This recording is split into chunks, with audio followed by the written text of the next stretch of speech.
I'm not concerned about the wide receiver group at all.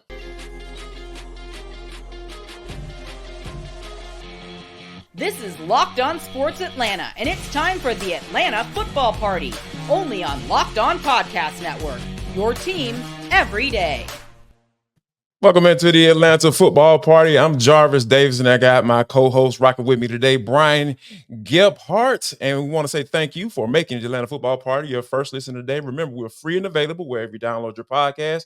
And wherever you download your podcast, make sure that you leave us a 5-star review. Really appreciate that from you in advance. Today's episode is brought to you by FanDuel. Make every moment more. And as playoff winds down, the sporting like we want them to. But this summer, FanDuel is hooking up all customers with a boost or bonus daily. That's right. There's something for everyone every day, all summer long. Visit FanDuel.com today to get started.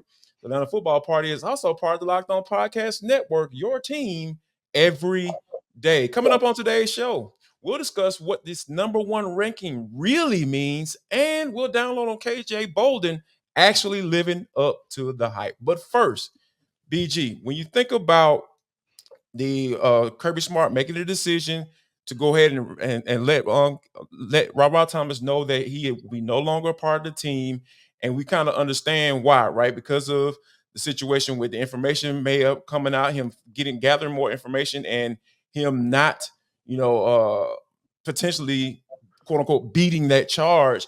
If we kind of understand what Kirby Smart is, but as far as with RaRa being out of the fold, what is it do you feel that Georgia has to be able to, quote unquote, replace him? Yeah, I think they got a couple big physical players in Colby Young and Dillon Bell that are going to be the ones that shore that up. And Dillon Bell was already, in my mind, kind of ahead of him on the depth chart and just what he's done for the Georgia program so far. So I think that he just gets a handful more of opportunities. And same thing there with Colby Young. I think you start to look at that. We've talked a lot about the wide receiver core and these pass catching options with Ladd and Brock leaving this summer. And I think one of the biggest things we talked about is they might not have a lot of like top heavy type of talent, but they've got a lot of depth here. It does go 6, 7, 8, 9 deep. And I think we'll start to see that reflection. So Colby Young and Dillon Bell are those first two names, right, that pop off to you. And it's like, okay, those are going to be the guys they're actually going to replace him. But I think it gives someone like Anthony Evans, who I really liked what I saw from late in the season last year, who hasn't really gotten a ton of buzz this offseason or necessarily over the last week or two. We've heard some of the other names. I think someone like him might get some opportunities to flash a little bit, show some more plays. So I think it's going to be a combination of a couple of these veteran players and then maybe one or two of these younger guys that'll pop and have a few more opportunities too. To be honest with you, man, I like that Dillon Bell one because when you think about the way he was used last year, he didn't have that many receiving yards from a number standpoint. Where you think about the effectiveness that he had once they did throw him the football. Also, he kind of splitting time at running back last year. I think that for him to be able to step in that role, it kind of lets Kirby Smart know and let Mike Bobo know that, hey, man, I can do whatever you need me to do in a pinch. So I think he'll have some favor in that light. But I think this Colby Young piece is very interesting, right? He was one of the guys that kind of really caught my eye in spring practice. I feel like he'll be a red zone threat, for the Bulldogs, and we understand.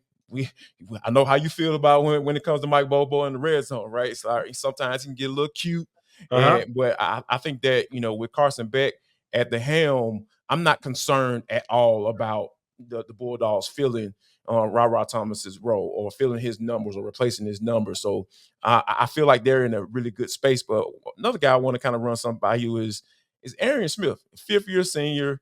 He's been 5 years for the Bulldogs. He understands fully what's going on, what they're trying to do, and what his role could be. But he's been a guy that he'll flash, but he's a guy that can't really show you that consistency on the field because he's been dealing with so many injuries. Yeah, he's one of those guys I can't trust it until I see it. I try to hype myself up and talk myself into, okay, maybe it is the year for him. Maybe he does get this opportunity. Maybe he does get this. He just hasn't been consistent enough. And it's times when the ball's in the air too, and then you realize it's going to Arian Smith, and you have that split second of like, ugh. You don't have the confidence of like, Right. all right, let's see if he comes down with this ball, which isn't a great feeling when you're talking about a wide receiver, especially one that has as much experience as he does. So I don't think I think he's going to kind of be what he has been. I think you'll have 3 or 4 moments throughout the season where you go, wow, look at Arian Smith, look at what he can do. I wish we could do that all the time. And hopefully those are in bigger games and bigger moments, but I don't expect much from him. And I still kind of view him a little bit lower down on the depth chart as far as third, fourth, fifth option. I did want to circle back around to Dillon Bell for just one moment, Sure. because I think one of the things with him that's big is just trust. I mean, he's just been in the system. He's been there for a couple of years. Like you mentioned, they used him at running back. I think he'll even line up in some spots and play a little Brock Bowers type role and play in some too tight looks, if you will, where it's him and Oscar Delp out there because he is that bigger body type. And I think he just brings an overall physical presence that Kirby and Bobo are going to want on this offense. So I just think we're going to see even more of him based on that trust factor that he's proven and shown over the last few years on the field. And another reason why I'm really not concerned is because of Carson Beck.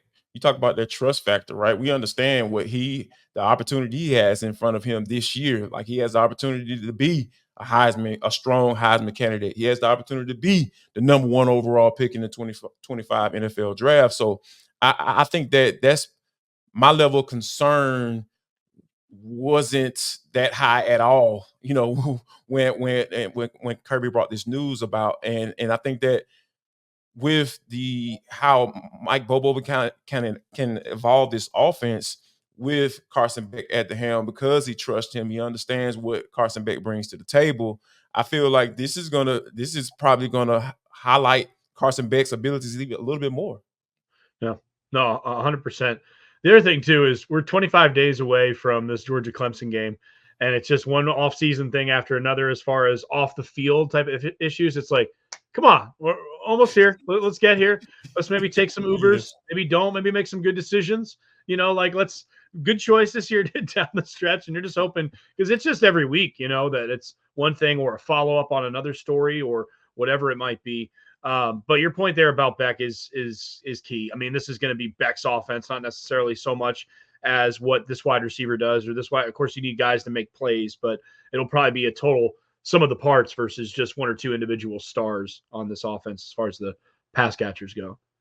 Yeah, I think that with all of these pass catchers and the guys that they brought in, and thank the Lord for the transfer portal, right? When you think about being able to go in and go get guys, like a Michael Jackson the third, from USC and Humphreys out of Vandy. So it was almost as if Kirby kind of knew this was coming, Like Yeah. I give a lot of credit to Kirby Smart for a lot of things, but I don't know if he's a fortune teller. you know, they kind of say, "Hey, man, RaRa about to get into trouble again." So let me make sure I bring in a few guys so we can kind of have like filling the hole, so to speak. And one player you just mentioned there too, I'm curious to see what we get from him this year was London Humphreys because he did have Mhm. some production at Vandy and he's got a little bit of experience playing in the league and everything too. So I Right. wonder if he almost, because I think it's sort of like, okay, we've got the 2 guys now, right?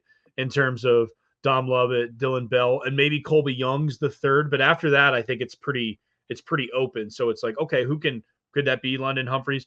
If Dom Lovett gets banged up, who is that next person who's really going to see the field constantly with Dillon Bell? Because it'll probably be a lot of combinations of 2 tights again with Oscar Delp and Urasek, or a combination of a couple different guys. Yeah, though that's gonna be really interesting to keep an eye on because like when you have so many guys and I feel like Dom Lev is gonna be that leading receiver this year. Mhm. I have full confidence in that. But when you think about after that with Dillon Bell and how you're gonna use him, when you're gonna use him, I feel like Mike Bobo he has a lot of options. So he's gonna earn his paycheck this year for sure. How about this? Coming up next, the Georgia Bulldogs earned the number 1 ranking in the coaches poll, but that doesn't change anything for the Georgia Bulldogs.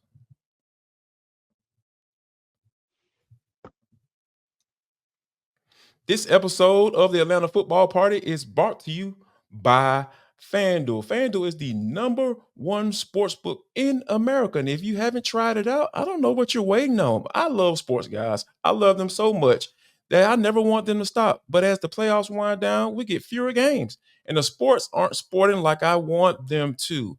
But FanDuel lets me keep the sports going whenever I want. All you got to do is go to the website, fanduel.com, and drop a couple dollars on a bet here and there. We talking about the Braves, and Lord knows what they're going to do towards the end of the season. So you better get your bets in right now because that wild card race is very, very close. So, yeah, keep an eye on that if you are a Braves fan. And this summer, FanDuel is hooking all customers up with a boost or bonus daily. That's right. There is something for everyone every day, all summer long. So I need you to go to fanduel.com right now. That's fanduel.com, FANDUEL.com, and start making the most out of your summer because FanDuel is the official sportsbook betting partner of Major League Baseball.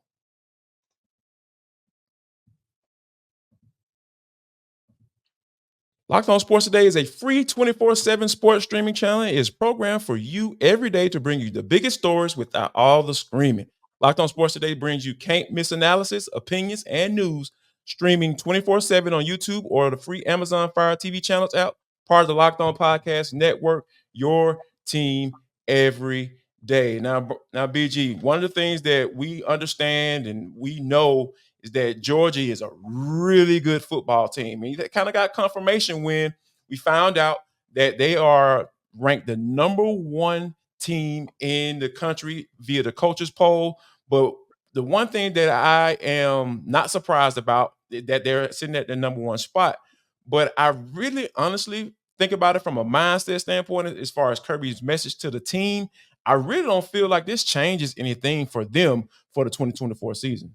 No, I think he just ramps up all of his rhetoric about, going out and being the hunter and not the hunted. Like now it's the things that he's been preaching, and they've seen it the last year or two as they've won back-to-back national titles. But now it's like, you are the pro. There's no question about it now with all the coaching movement. And we'll get to some of that coming up in just a minute. But with all the coaching movement this offseason, like Georgia is the program. They're the team to beat. Kirby Smart is the coach. Georgia is the team. And I think this is the first year where that's fully like universally recognized within the world of college football, if you will. It's finally like, okay, it was getting there. Maybe it was this coach. Harbaugh was doing some stuff. They wound up winning a national title. Of course, Saban was there. Now he's gone and he's on ESPN doing all his things. So now it's okay. You're finally at this point where we are the team. This is the situation. And Kirby's been building up to this moment, whether Saban was leaving or not. So I think him leaving kind of puts him in that spot. But it's just that crown on top of who already they know who the king of college football is. You know what? And it makes a lot of sense because when Kirby being asked about this particular poll, is how he responds that kind of makes all the sense in the world to me because he talks about how, hey, I don't pay attention to that stuff. That doesn't change anything for me. And we got to focus in on training camp. And that's the one thing I kind of want to kind of bounce something off of you. When I think about this training camp and how hard it is and how he talks and how Tate Ratledge even talked about how hard the training camp is for you. How do you feel like this is a mental type of challenge in order for these guys not to start reading those press clippings? Yeah. I think it's really crucial to make sure that competition is there in practice on a constant basis, right? I think that Kirby does a really good job of like humbling people within practice in terms of like, okay, like, yeah, you're going up against this guy now. And, are you going to be this good? Because the competition you're going up against here, if you can beat this and hang with this, then okay, we can get there. So I think he does a good job of continuing to internalize it. Of course, all these players see all this stuff, and I'm sure that some are feeling themselves about it. And then you also have to lean on guys like a Carson Beck and a Tate Ratledge and a Malachi Starks and veteran Nazir Stackhouse, guys who have been there, right? Who have dealt with this, because this will be newer to some of the transfer guys, some of the freshmen, some of the Ellis Robinsons and KJ Boldens and guys like that. So it's everything that Kirby has been preaching he needs from both himself and the veteran leadership within the locker room. I think what's really good about this is that at least they have – is Clemson what they have been? No, but are they still ranked 14th in this coaches poll? They're still one of the better teams in the country. So you have that target, that motivation of this is what we have week one. It isn't, yeah, you have Tennessee Tech in week two, but it's not Tennessee Tech that you're building up to. So you already have that target and that ability of, okay, if you go to sleep or if you make a mistake or you aren't your sharpest, Clemson can win this football game. So I think the fact that Kirby's got that in his back pocket as they head towards August 31st, that's going to be crucial for the development this summer.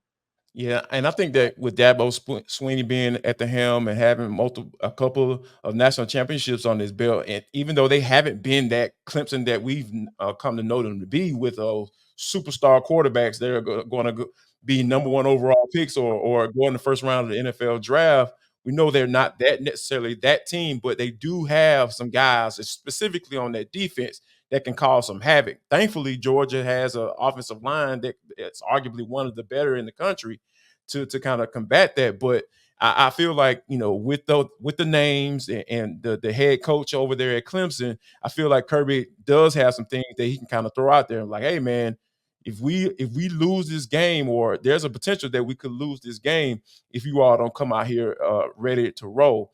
One of the things I felt is kind of interesting, and I feel like if it'll change, I probably know the answer to this question, but do you feel like Nick Saban not being in the fold changes anything for Kirby Smart from a preparation standpoint? I guess obviously going into Tuscaloosa, or just the big bag St. Nick just not being around, does that change anything for him personally?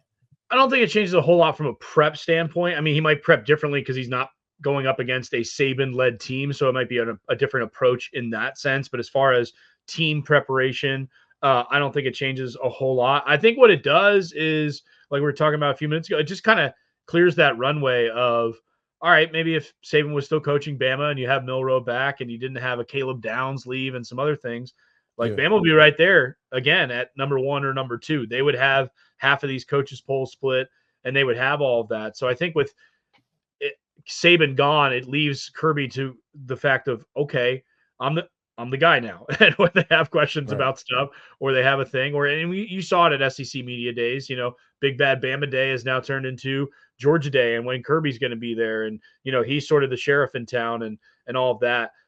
So no, but I think from a prep standpoint, I think it's going to be business as usual for Kirby and coming up with the plan of attack for him.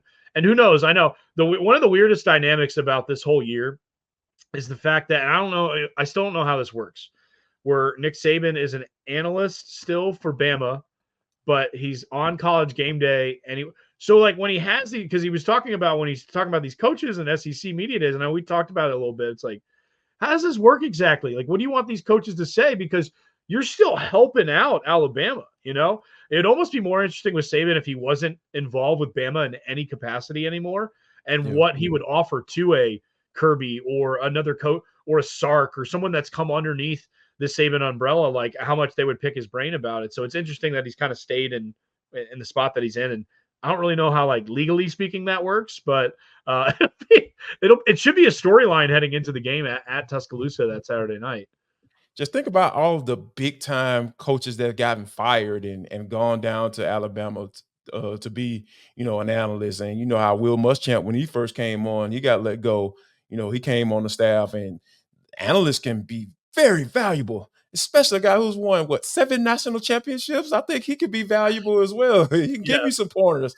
Hey man, Kirby kind of nuts up in this particular moment, or here's what I suggest you do. Not suggest, but here's what you do in this particular situation against Kirby Smart, or here's what he's going to do, or here's what he's going to be thinking in this particular situation. So yeah, I find it very weird. I don't question you for questioning it. I question it too, because that is very, very interesting, dude. When you talk about this man still has his own office in the building down there in T-Town. So yeah, for me, I think this is, I don't know if I can say it's illegal, because there's a lot of stuff that college football coaches do that you can look at and say, man, doesn't seem right. And I think this is definitely one of those situations.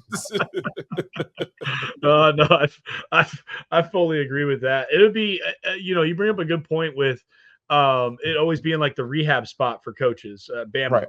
I wonder if that's something that Kirby winds up doing. He's done a very good job of replacing people and getting the new guy and getting a person that he knew and whatever it might be. So I wonder if that's something he winds up taking a page out of, because Kalen DeBoer doesn't have those connections, especially for like the Southeastern Conference and the coaches that came up together in that way. So I wonder if Kirby looks at that and go, all right, maybe I can bring it. Maybe I get Sam Pittman as the consultant next year once he gets let go at Arkansas later this year. Things like maybe I'll bring in Billy Napier for a year when Florida lets him go later this year, and we can rehab him and send him on to this next thing. So I'd be curious to see if that winds up being a thing or not. Yeah, I'd be curious to see how that was, because we know what happened with Dan Lanning, and when he became a hot candidate, he shot it all the way out to Oregon. We'll definitely see and keep an eye on that situation as it comes about. But coming up next, I fully believe that KJ Bolden can live up to the hype. We're not finished just yet.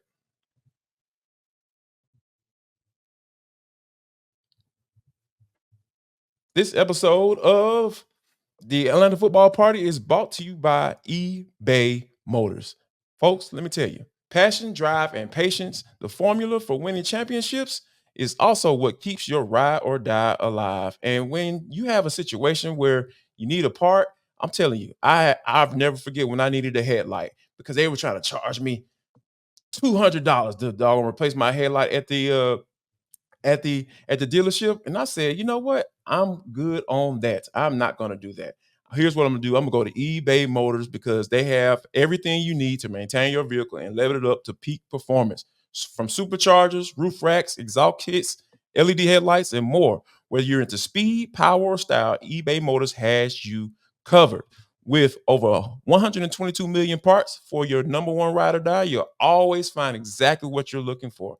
And with eBay Guaranteed Fit, your part is guaranteed to fit your ride every time or your money back. Because with eBay Motors, you're burning rubber, not cash. I'm telling you guys, you need to go there right now. You're going to save some money. With inflation and everything going on, you have to be able to figure out ways to save a little dough. With all the parts you need at the prices you want, it's easy to make your car the MVP and bring home huge wins. So keep your ride or die alive at ebaymotors.com. That's ebaymotors.com. Eligible items only. Exclusions apply.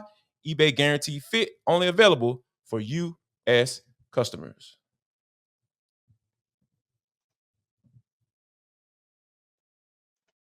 Wrapping things up on the Atlanta Football Party, I got my main man BG with me. Want to thank you for making Atlanta Football Party your first listen of the day. Make sure you check out the Locked On College Football to make that your second listen. Both parties are free and available wherever you download your podcast. Now, BG KJ Bolden came to Athens with lofty expectations. We've had plenty of conversations about his potential impact as an incoming freshman. We understand the conversations that have been centered around KJ Bolden, starting with Kirby Smart, like giving him a lot of credit and saying, hey, this guy might be a contributor for us. And we know how Kirby is when it comes to freshmen. Are we looking at KJ Bolden potentially? I know for me, I feel like this guy can come in and make an immediate impact. But do you feel like this is a situation where we might be looking at Malachi Starks part 2? I do. I mean, everything that you see and read and hear about him and heading into and flipping over from FSU and all that stuff, this guy's done nothing but bring it every single practice and every single time. There hasn't been any report where it's like, oh, KJ Bolden had a bad practice today, or he had a letdown, or whatever it might be. So I think if he was playing on any other team in the country, he'd be starting that first week. I probably would have named him the starter as soon as they came into camp. Oh, exactly. He would have been say captain on defense, all of it, And so, and it's funny too, because as you were in the commercial break, sometimes I'll pop and I'll just look at something real quick, and I can't figure out how old Dan Jackson is. He's been there a long time. He was a 2018 man, 28 years old, man. Yeah, I mean, 30. I don't know. Hopefully he's got his PhD at this point, but he's your starting free safety at the moment, and I think he'll start against Clemson. I think part of that's just being there, doing all the reps, doing all the things, having been there for both of the national titles, all that type of stuff. But I think when we get to week 3, week 4, and I think even potentially before, say, this Texas game, just because it's right in that middle of the season type, that he winds up taking over as a starter, or if not the starter, at least full-time majority snaps. That's a lot of things you got to look at sometimes too in these college games, especially how Georgia handles it with some of the older guys, where you look at the snap count, he's going to get plenty of reps and plenty of opportunities. And from what you can, what you read and what you hear from about KJ Bolden is that he's already more ahead than Malachi Starks was at this point in his freshman season, which is wild to think about. And the fact that if it winds up being the two of them that are next to each other lined up out there, come early October or so, that's scary if he's going to be able to get to that speed that quickly. Yeah, I think that when talk about freshmen and guys coming in, whether or not they can play right away, I feel like getting a good grasp on the playbook, because we understand how deep and in depth that defensive playbook is for the Georgia Bulldogs. Because hey, Kirby Smart used to be a DC. That's how he got his money. He made his money by being one of the best defensive coordinators in the country, up under Nick Saban, who is the czar of defense. So when you think about it from that standpoint, for a guy to be able to come in and say, oh, this guy's picking up on stuff, for more so than a guy who is All-American and potentially can be a top 15 pick in after his third year in the 2025 NFL draft, in Malachi Starks. So when you talk about start having those conversations about, him coming in and contributing right away, I immediately turn to say, hey, this guy is picking up on this defense a lot quicker than other freshmen would, because we think about being in that safety spot. There are so many things that you have to know, from when it comes to checks, what happens when this wide receiver, the slot wide receiver, goes in motion. Like, what do we check to? You got to be able to communicate to the other safety and also the corners as well. When those motions or something changes at the line of scrimmage, or even when the opposing quarterback goes to a different call, it's just so many different factors that you have to be responsible for at that safety spot. So for him to be able to say, hey, I know I'm a freshman, but I feel like I can come in and live up to the hype. And you hear Kirby giving him, sprinkling little nuggets along the way. And we know he doesn't talk about freshmen like that. I feel like we have to kind of read between the lines and say, you know what? This dude might not start, like you said, in that first game against Clemson. But man, I would not be surprised within the first month of the season, we see Starks and Bowden back there playing together. Yeah, no, I agree. It's that you look at it, it's probably maybe that fourth game, because it will be at Alabama at the end of September. Maybe at that point you feel like, okay, again, if not starting, maybe he's getting most of the reps, because I think that Alabama offense is going to be good this year with Jalen Milroe and Kalen DeBoer and a handful of weapons that they still wind up having. But yeah, to your point about everything that you have to do at safety when it comes to the college game and transitioning over from high school, just that first moment too of, you're playing Clemson in Atlanta. That place is going to be rocking. That place is going to be rowdy. It's your first Saturday. Like, you're going to have a good amount of both fans in there. It's going to be loud. There's going to be a lot of things to be easily distracted, and that could easily go wrong. And it would be great to see him get reps in that environment, so it's not just tossed into a game like a Bama game or a Texas game or something like that. It'd be great to see those reps. And who knows, maybe he has like that moment like Malachi Starks had against Oregon, where maybe it's not a ridiculous one-handed interception, maybe it's some sort of tip, maybe it's a big hit, maybe it's, okay, welcome to the show. Like, I'm here, I'm on that college level now, and I know I belong. But and also what you had said too with Kirby, sometimes it's hard to pick apart like which things, okay, do I take that from? Is he being real? Is he talking to us just generally? Is he kind of talking to the player? Because a lot of times it's talking to the player through the media. He does that whole thing for sure. But to your point, the things that he's saying, this is not normal behavior or normal conversation from Kirby when it comes to a true freshman like KJ Bolden. Yeah, man, I'm with you on that, and we'll definitely keep an eye on that conversation as they continue with practice. We understand that those guys are going to continue to go out there and compete.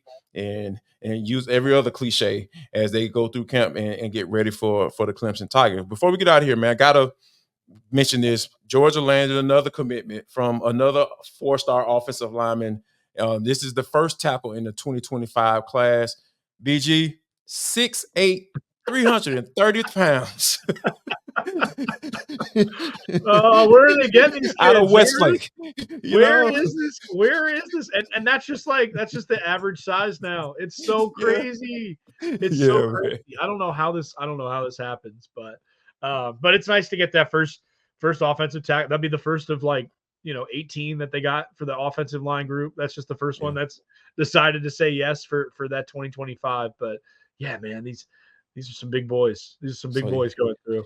So. Yeah, Warren Gasson formulated a nice relationship with the offensive line coach, Stacey Searles. Quote, "Great coach, knows what he's doing. He's on a winning program." So the young man he understands what greatness is all about. So we'll definitely keep an eye on the young brother, because we know he has a reputation to uphold coming out of Westlake. But Pac-Man Jones and Cam Newton, those guys came out of Westlake and went on to have amazing careers in the NFL, and I'm sure that young man wants to do the same. We want to thank you guys for making the Atlanta Football Party your first listen of the day. Why don't you check out the Locked On Bulldogs for your second listen? And we are free and available wherever you download your podcast. And also, wherever you download your podcast, make sure you leave us a 5-star review. That spreads the word about this podcast as a whole. And also, if you haven't liked or subscribed on our YouTube channel, make sure you do so. We are at 12,000 subscribers on YouTube, so we appreciate you guys for getting us over the hump. And if you haven't subscribed yet, what are you waiting on? Make sure you do that, and then we'll see you on tomorrow with the Atlanta Baseball Party.